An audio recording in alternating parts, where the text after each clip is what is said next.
Assalamualaikum warahmatullahi wabarakatuh. Apa kabar teman-teman semua? Saya ingatkan kembali dan saya akan selalu mengucapkan karena ini di bulan Ramadan, selamat menjalankan ibadah puasa, tepatnya yang keempat ya.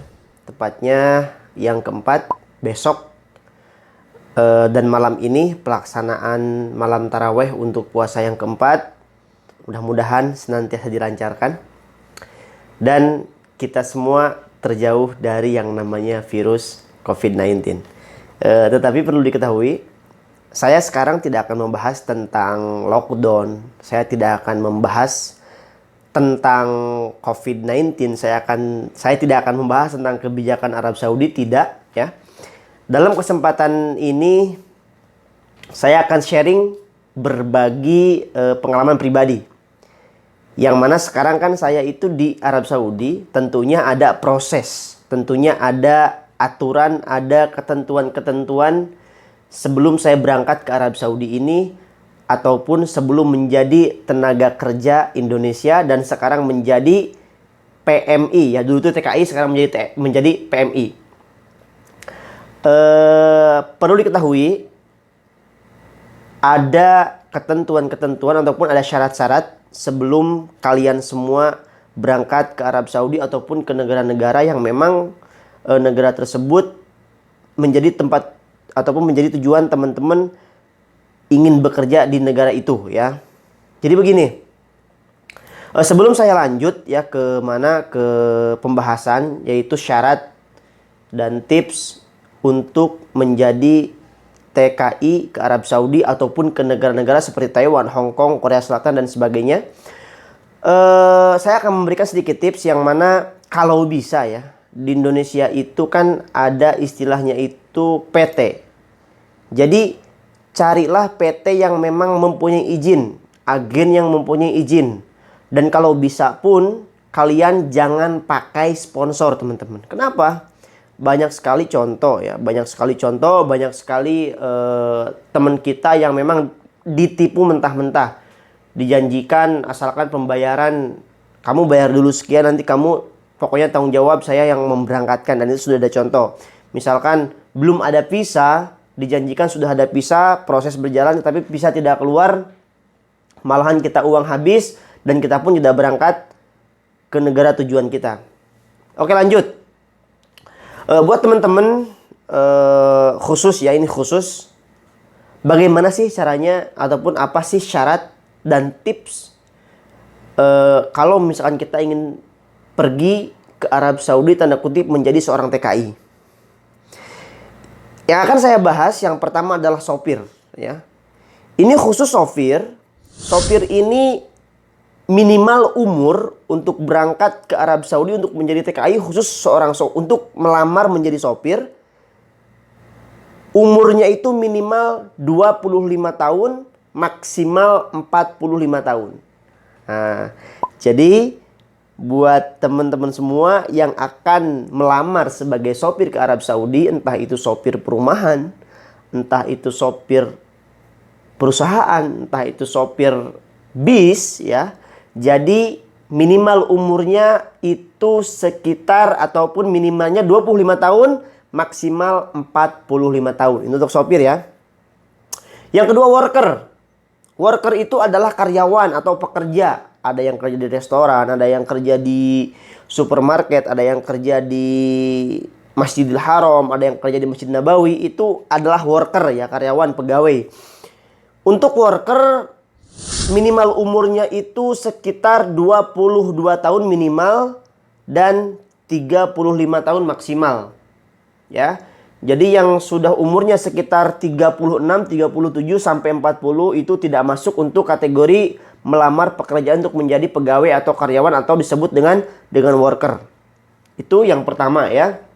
Yang kedua, kalian harus sudah lulus medikal ya.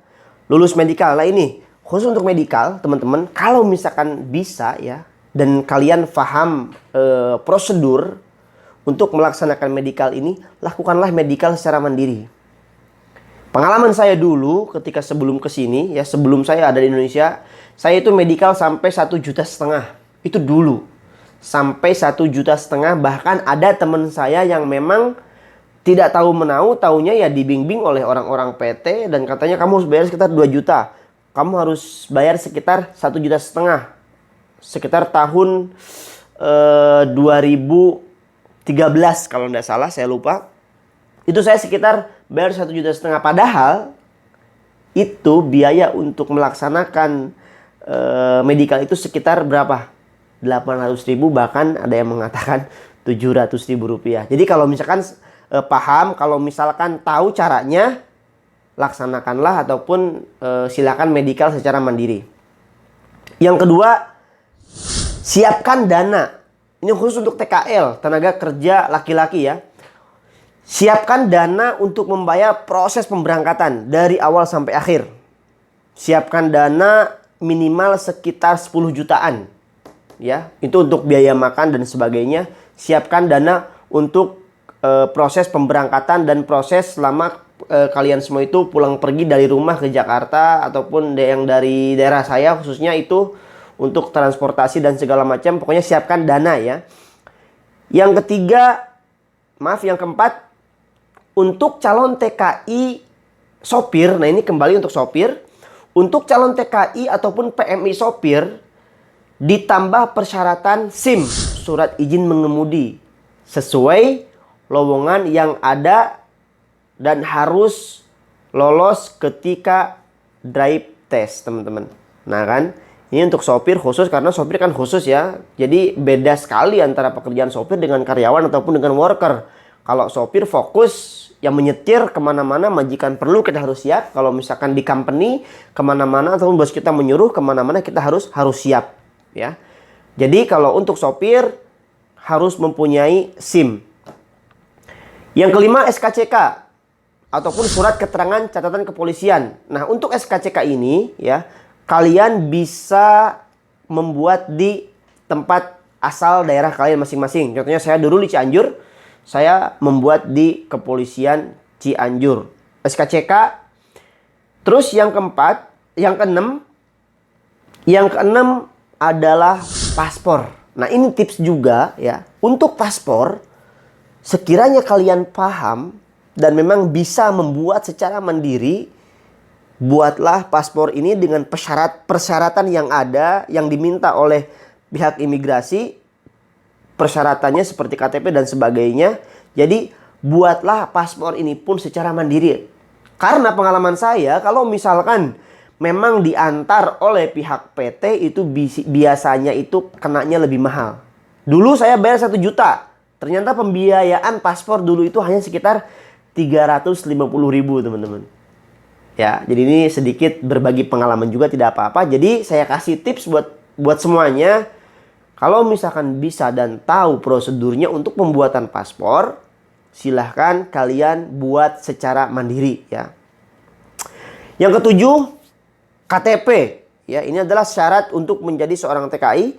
Yang ketujuh itu adalah KTP. Yang kedelapan, KK atau kartu keluarga. Akta lahir. Ini KTP, KK dan akta lahir ini harus ada asli ya. Harus ada aslinya dan fotokopi. Terus yang kedelapan, ijazah terakhir, fotokopi dan asli sama. Jadi kalau misalkan terakhir pendidikan sekolahnya SD, ya dibawa ijazah SD-nya. Kalau misalkan terakhir pelaksanaan pendidikannya SMP, terakhir bawa ijazah SMP-nya. Misalkan SMK atau SMA, dibawa ijazah terakhir fotokopi dan asli. Khusus buat yang ke-9, khusus buat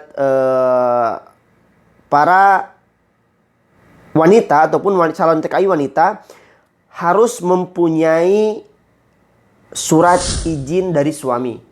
Itu khusus untuk ibu-ibu ataupun para wanita yang akan menjadi PRT di Arab Saudi, itu harus ada surat izin dari suami. Dan untuk orang yang memang statusnya single, itu harus ada surat izin dari kedua orang tua ya. Terus Yang ke-10 ya, yang ke-10 itu surat izin orang tua dan surat izin dari suami itu harus ditandatangani oleh kelurahan setempat ya. Jadi tidak bisa bikin surat keterangan secara tertulis ataupun di print out kalau misalkan tidak ditandatangani oleh kelurahan setempat, itu tidak sah. Jadi harus ada surat keterangan izin dari suami, surat keterangan izin dari orang tua itu, dan ditandatangani oleh kelurahan setempat.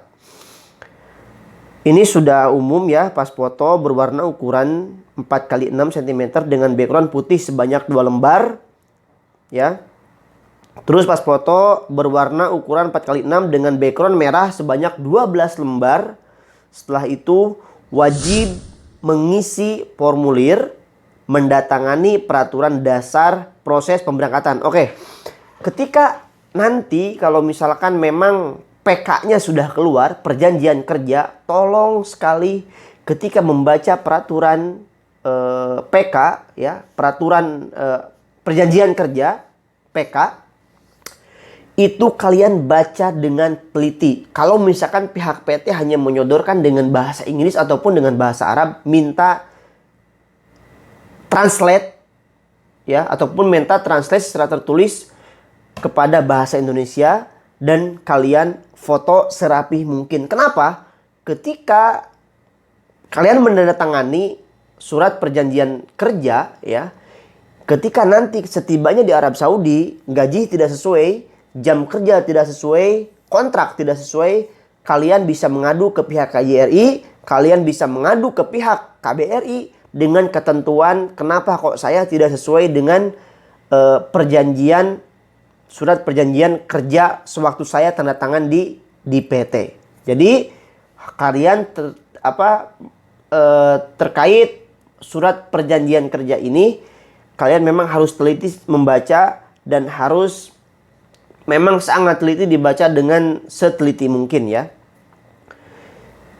Yang ke-13, membawa materai 6.000 itu biasanya dipakai untuk tanda tangan di PK juga ya, materai ini. Dan kalau misalkan kalian mempunyai sertifikat ataupun penghargaan sesuai pengalaman, misalkan pernah bekerja di suatu perusahaan, entah itu di Jakarta, entah itu di Bandung, entah itu di Bogor, entah itu di Karawang, entah itu di Cikarang, di mana saja, kalau kalian mempunyai sertifikat ataupun piagam penghargaan, dibawa dan dilampirkan. Itu sangat membantu dan itu masuk penilaian orang-orang PT untuk mempercepat proses kita berangkat ke Arab Saudi ya. Kewajiban TKI selama di Arab Saudi. Calon TKI ya, seperti yang tadi, semua dokumen harus asli, di copy satu rangkap. Jadi harus memang dokumen yang tadi saya sebutkan itu harus asli dan harus ada fotokopi dan dibuat secara rangkap, disatukan. Jadi untuk skill worker dilakukan pengujian sehubungan dengan posisi yang tersedia. Oke, misalkan kalian biasanya, saya kan dulu di bagian supermarket ya. Dulu itu saya dites dalam bahasa Inggris. Dan alhamdulillah dulu itu hanya pembicaraan formal yang sering dipakai dalam keseharian. Kalau kalian bisa bahasa Inggris, itu akan lebih cepat proses orang PT ataupun proses kita berangkat ke Arab Saudi. Karena kalau misalkan memang bisa bahasa Arab, Masya Allah itu lebih bagus. Tetapi ketika bahasa Arab mentok, yang dipakai bahasa kedua adalah bahasa Inggris. Ya teman-teman ya. Oke. Jadi barangkali ada saudara, ada sahabat yang bertanya kepada kalian semua, apa sih saya ingin bekerja ke Taiwan, saya ingin bekerja ke Arab Saudi, saya ingin ke Singapura, ataupun kemana, ke Brunei. Kalau bertanya terkait persyaratannya adalah yang tadi saya sebutkan. Oke? Dan saya yakin ya pandemi COVID-19 ini akan segera selesai dan PT pun di Indonesia akan segera buka dan beraktivitas kembali seperti biasanya. Oke? Semoga bermanfaat pembicaraan kita kali ini. Semoga lancar melaksanakan ibadah puasa dan diberikan kesehatan oleh Allah Subhanahu wa taala. Sekian dari saya. Assalamualaikum warahmatullahi wabarakatuh.